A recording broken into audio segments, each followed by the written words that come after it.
Olá pessoal, então estamos aí iniciando a segunda semana do curso de Instrumentação Básica e a Indústria 4.0 com a realização aí da Conexão Indústria da Andreas House e do Instituto Federal de Bragança Paulista. Então nesta segunda semana a proposta aqui é falar sobre uma introdução à instrumentação, mais especificamente do conteúdo que vai estar apresentado na próxima página. Então meu nome é Adilson Souza Cândido, e-mail candido@ifsp.edu.br, e caso vocês tenham alguma colocação, podem entrar em contato via e-mail ou de forma assíncrona no nosso encontro que vai ser aí neste final de semana. Então nessa primeira parte da apresentação vou falar um pouquinho sobre o processo industrial, a pirâmide de automação, os instrumentos industriais e a classificação dos instrumentos, né? Então vamos lá, sobre o que vem a ser processo industrial. Então o processo industrial ele pode ser definido como os procedimentos envolvendo os passos químicos, mecânicos, que fazem parte da manufatura de um ou vários itens, né, usualmente em larga escala. E a ideia do instrumento industrial é manter o controle adequado desse processo, né, de uma empresa, visto que esse controle é fundamental não apenas para os operadores de campo, mas também para a corporação como um todo, né? E dessa forma, essa instrumentação, assim como o processo de automação industrial, cada vez mais está ganhando destaque no setor industrial e acaba atuando aí no controle de qualidade, na segurança do trabalhador, na otimização de processo e além de influenciar diretamente na eficiência do processo produtivo e no resultado final. Então, é de extrema importância essa análise desses instrumentos industriais e a automação industrial. Nesse contexto, temos um conceito aqui de pirâmides de automação, que basicamente ele é representado desta forma. Então, na base da pirâmide, eu tenho as entradas e saídas dos sensores e atuadores, também chamados dispositivos primários, em que as restrições temporais são mais rigorosas. O que vem a ser isso? Você não aceita ter muito atraso entre o envio daquela informação e a recepção. Então, a troca de informação é muito mais imediata. Porém, o volume de dados transmitidos é bem menor. No nível acima, no segundo nível, também chamado de unidade geradora, estão presentes aqui os controladores lógicos programáveis, também chamados de CLP ou PLC do inglês, e outros controladores, né, que vão fazer aí o controle de campo do processo. Em um nível acima, localizado nas salas de controle local, temos aí o controle de gerência de processo. E toda vez que você vai subindo nesta pirâmide de automação, as restrições temporais vão diminuindo, porém o volume de dados vai aumentando, até chegar no topo da pirâmide, que seria aqui os sistemas de supervisão, que é o controle central do processo produtivo, também chamada de escada, né? Sistema de controle, supervisão e aquisição de dados. O foco dessa primeira parte aqui desse curso seria mais os dispositivos de entrada e saída. Então, seria dispositivos primários, a base dessa pirâmide. Do ponto de vista de arquitetura industrial, essa representação aqui demonstra que a rede de campo, que pode ter ali vários dispositivos, tanto de entrada quanto de saída de informação, enviam ou estão conectados essa informação ao meu CLP, controlador lógico programável. E esses CLP podem estar interligados entre si, formando um sistema supervisório, né? Então, eu posso ter computadores ali ligados nessa mesma rede, enviando informações para um banco de dados, via cabo ou até usando algum sistema aqui de comunicação sem fio, né? Essa é a arquitetura básica de um processo industrial. E o que vem a ser instrumento industrial? O que é o instrumento industrial, que é o foco desse módulo do curso, né? Então, todo instrumento usado direta ou indiretamente para medir e ou controlar uma variável, ele é chamado de instrumento industrial. Segundo aqui a norma ANSI-ISA 5.1 de 84, que sofreu uma revisão aqui em 92, né?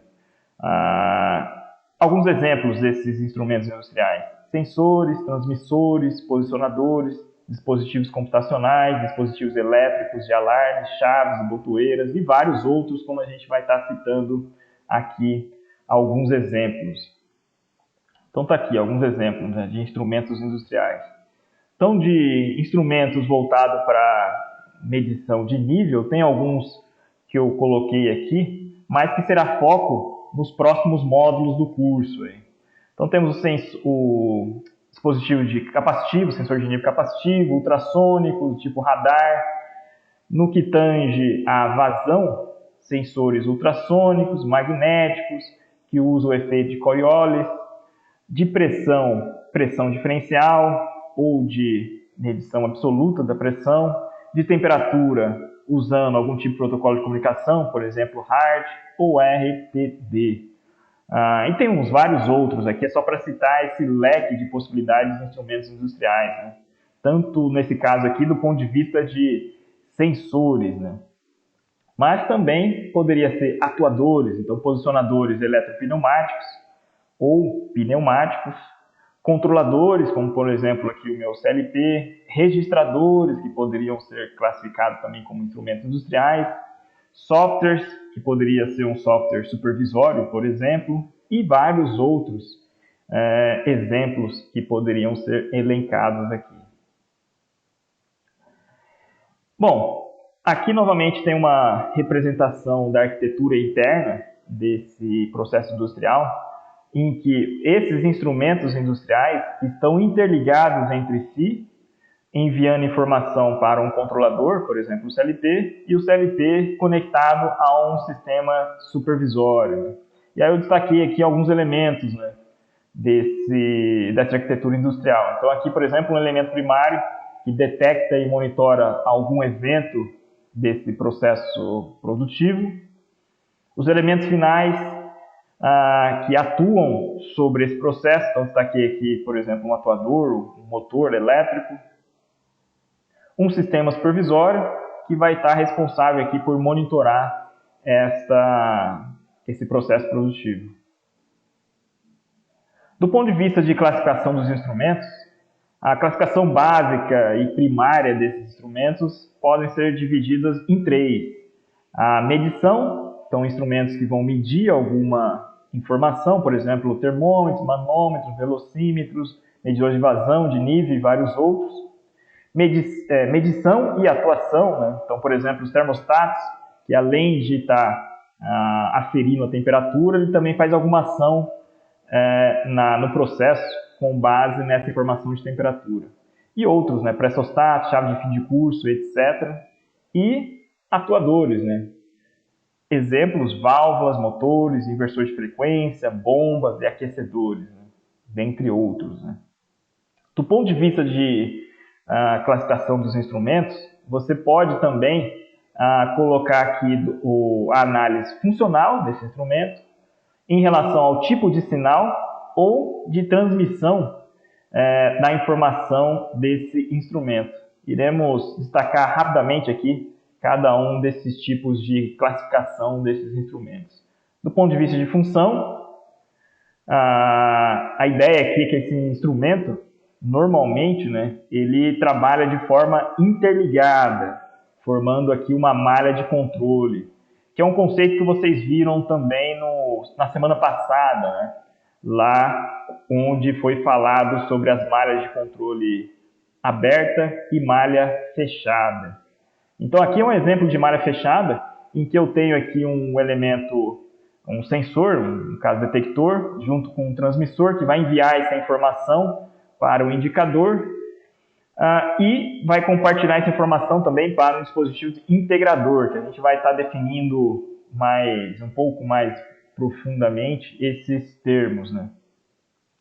Depois um registrador e um controlador, né?